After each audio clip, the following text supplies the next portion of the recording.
Hello guys, welcome back to Vlogmas day 11. Today I am filming out by the river. My apartment building is up there, but they're doing a bunch of building work on it and it's really noisy, so I've come outside in the hope that at least the noises here will be nicer because it'll be like lapping water rather than drills. So you can probably still hear them, but hopefully it's going to be okay.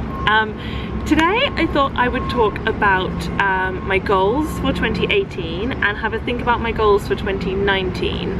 I know it's not New Year's Eve yet, but I'd really recommend you guys to start thinking about this now, because you don't want to come up with these things just last minute on the spot, and you don't want to come up with them while you're at a party drinking and distracted and having fun. This is like a serious sit down task for what you want to achieve in the next year, and there's a lot of evidence to say that if you write your goals down, so don't just think like, oh, I know what I want from life, at least take the time to decide exactly what they are, and ideally take the 10 seconds that it takes to then write them down, because that will make a really big difference.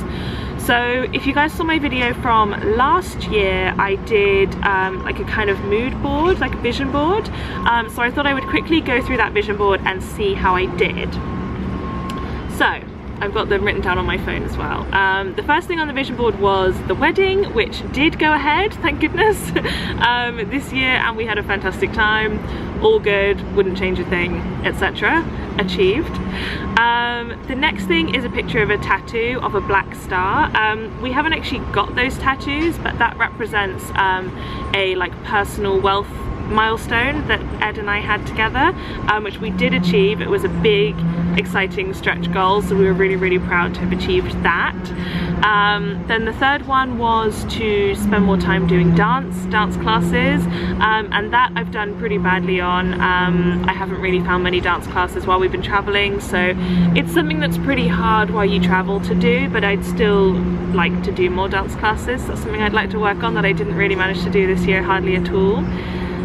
The next one was being more vegan and vegetarian, and that's something that I feel like I've done really well on. I haven't swapped to 100%, but I have been having, I'd say at least 50% of my diet has been either vegetarian or vegan, and I'm really enjoying it. I'm finding it very easy, very rewarding, so that's something I definitely want to carry on with into the next year and basically forever. I also wanted to launch on Amazon, which ended up happening in a very different way to how I expected. We ended up launching with some other friends who already do Amazon, and we've launched our first product. We're now launching our second. I actually have videos about this separately, so that was an interesting one because it wasn't how I envisioned it happening. It wasn't how I'd planned for it, but sometimes the plans aren't what ends up happening, and what ends up happening is better or different or just not what you expected. So I'm really glad with how that's all worked out, and I'm excited to do more of that next year. I also wanted to carry on growing my Udemy and my YouTube, and both of those I am thrilled with how they've gone. I crossed $100,000 on Udemy this year, which is amazing, and as you guys will know, I crossed 20,000 subscribers on YouTube. It was super cool. I also had a picture of Waterstones, which is a UK bookstore, because I wanted to start working on releasing a book.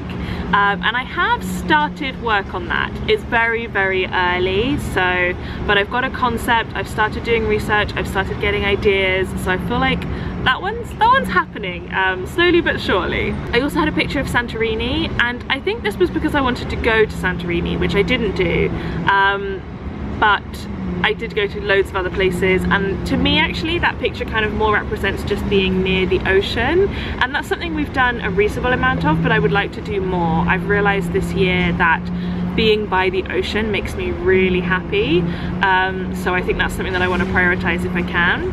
And then the last picture was more girls trips, and that's something which I thought I hadn't done that well on, but when I sat down to make this video I wrote a little list, and I went to Bulgaria, Rome, Barcelona, Vegas and Helsinki with groups of girlfriends, and then I also spent some time in Holland with one of my best friends who came out for a visit, so that was like a mini girls trip. So I've actually done a ton, like that's really cool, that's a lot of places, so I'm really happy with how that's gone, and that's a goal that I want to continue in the next year. So then a couple of other things to add on which weren't on the vision board but were on my bucket list before I'm 30, so I have achieved 2 of those so far, which was to go to a gospel church. I had the most jaw-dropping, incredible experience going to a gospel church in Nashville.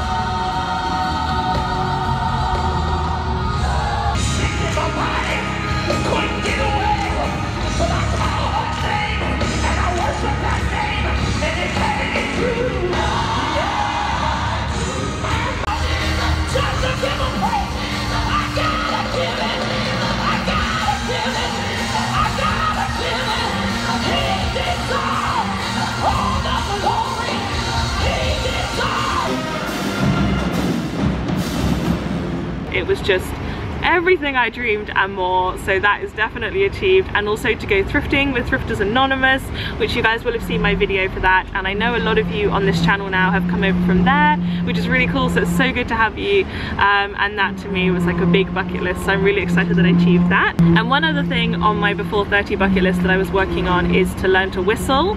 I have not done that yet, but I'm making progress. Let's see if I can do any. Can you hear it? Because I can. To me that is very exciting. I definitely can't whistle yet, but I'm making progress, so I'm proud of that. So then on to 2019. I did make a couple of notes about what I want to do in 2019, so I'm going to talk through those, but I feel like I still need to spend a bit more time sitting down and really thinking about what I want to achieve and how I can like quantify it.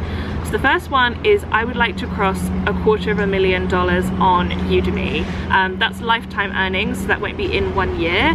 But yeah, $250,000 would be so cool to have crossed on Udemy. You guys could probably hear the building work. That's what it sounds like inside my apartment right now. So I hope that it's going to be okay out here. I'd also really like to cross 50,000 people on YouTube. As you guys know, I'm at 20,000 now.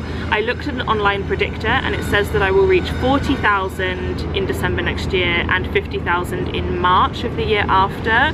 So if I can accelerate that a bit, then I might be able to make 50,000 next year, which would be super cool. I know people who have 50,000 who do YouTube full time, so that would be like a big deal to reach that. One of my before 30 goals was to visit 50 countries. I think at the moment I'm on 46. We have planned out our trips for 2019 and it doesn't cross off any more so far. I think maybe we've got one which I haven't already been to. So at the moment that 50 is not looking like it's gonna happen, but there's always lots of spontaneous trips that I didn't expect were going to happen, so that would be something that would be really cool to achieve in 2019. Like I said, I want to carry on doing more girls trips, I want to carry on working on my book, I want to carry on with the vegan stuff, so a lot of last year I want to just continue. But then one other thing which is for me the kind of goal where you write it down, where you don't really have a clue how you're going to do it or what it even really means, but you just write it down and kind of leave the rest to the world to see what comes your way, and that is to start drawing income from something really ethical. So Udemy is great because it helps people I'm teaching, so I feel like that is a positive impact on the world income source. But for me it's still not really quite enough, and like the stuff we sell on Amazon, you know, it's just like selling stuff, it's like not that exciting. And then lots of our other businesses are like corporate software or things like that, you know, like nothing super world changing. So I'd really like to start something which makes a difference. We have a couple of ideas of stuff we'd like to start in that space, and obviously if I end up doing my book, then that would be in the kind of like self-help development space. So that's kind of a vague one, but that to me is the biggest one on my list. It's just that I would like to start doing something that generates income as a proper business, but that has more of a positive impact on the world. YouTube I feel like has a really positive impact but doesn't really make any money. It's kind of like mentoring for me to give back to the community. So that's something that I would like to put in as a kind of faith stretch goal if I don't really know where it's going to come from. That's my reflection on 2018 and some of my goals for 2019. So I really encourage you either now to subscribe to my channel and then stop this video and spend some time writing down what you want to achieve next year, or put some time blocked out in your calendar if you have kids. Find a time when your partner is home and they can take care of them to sit down and think about what you want to achieve for 2019. Write it down and then don't lose it. Write it in your calendar, or ideally like a paper diary. Stick it onto your phone case, like put it somewhere where you're going to see it and remember it, and start planning what you want to achieve in 2019, because you can achieve literally anything. So thank you so much for watching, guys. Don't forget to subscribe and I will see you in tomorrow's Vlogmas. Bye!